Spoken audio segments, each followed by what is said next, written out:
Hello guys की हाल चाल ने उम्मीद करदा सारे खैरियत नाल होणगे।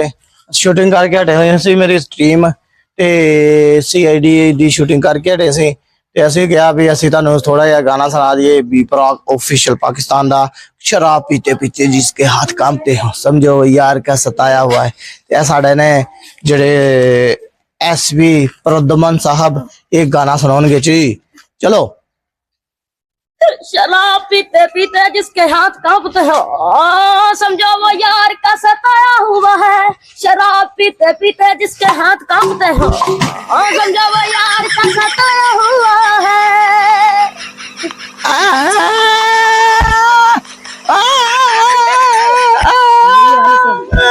यो हनीसन की मामले कने शराब पीते पीते जिसके हाथ कांपते हो समझो वो मेरा सताया हुआ है। हेलो एक बात बताओ तो। हाँ एक बात बताओ, पहले इन्हें बोल बोलना वा तो फिर आ जी ना आ जी बंदरी उत्ते चढ़ी आ इन्हें बोल बोलना आ बंदरी उत्ते चढ़ी गई ऐस बंदरी ने सुनाई गई फिर ए मुंडा सुनाएगा। चल तू सुना। एक बात बताओ तो यादों में मरते हो क्या अब भी तुम हमसे मोहब्बत करते हो। आगे बस चलो जी ऐस बंदे को सुन लिया कुत्ते तो कार माई गए।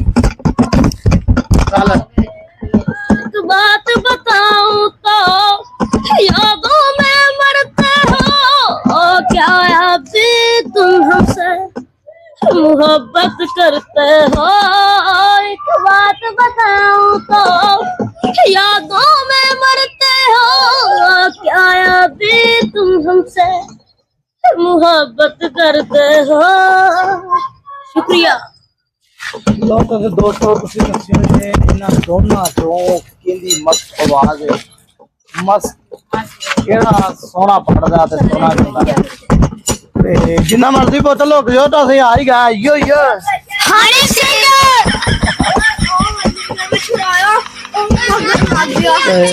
ਤੇ ਕੋ ਚਾਵਲ ਕਰਿਆ खाच नहीं चाहिए बोलिया मेरी शूट हो उन्होंने SP प्रद्युमन ਦਾ ਰੋਲ ਕੀਤਾ ਜੀ। यार ਇਹਨੂੰ ਕੋਈ ਲੋਟਾ ਦੇ ਕੇ ਆਵੇ।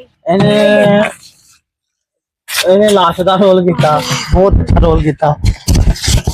ਇਹ ਬੰਦੇ ਨੇ ਫੋਨ ਕਰਨ ਦਾ ਰੋਲ ਕੀਤਾ ਤੇ ਇਹ ਬੰਦੇ ਨੇ CID ਦੇ ਵਿੱਚ ਰੋਲ ਕੀਤਾ ਉਹ ਦੇਖੋ ਤੇ ਮੈਂ ਜਿਆਂ ਦਾ ਰੋਲ ਕੀਤਾ ਤੇ ਜਿਹੜੇ ਆ ਵਾ ਇਹਨੇ ਦੁਕਾਨਦਾਰੀ ਦਾ ਰੋਲ ਕੀਤਾ ਤੇ ਆ ਜਿਹੜੇ ਬਾਕੀ ਹਾਂ ਇਹਨਾਂ ਨੇ ਰੋਲ ਐ ਲੋਕ ਕੇ ਜਾਣ ਕੀਤਾ ਇਹਨਾਂ ਨੇ ਦੇਖਣ ਵਾਲਿਆਂ ਦਾ ਰੋਲ ਕੀਤਾ ਜਿਹੜਾ ਪਿੱਛੇ ਨਹੀਂ ਖਲੋਤਾ।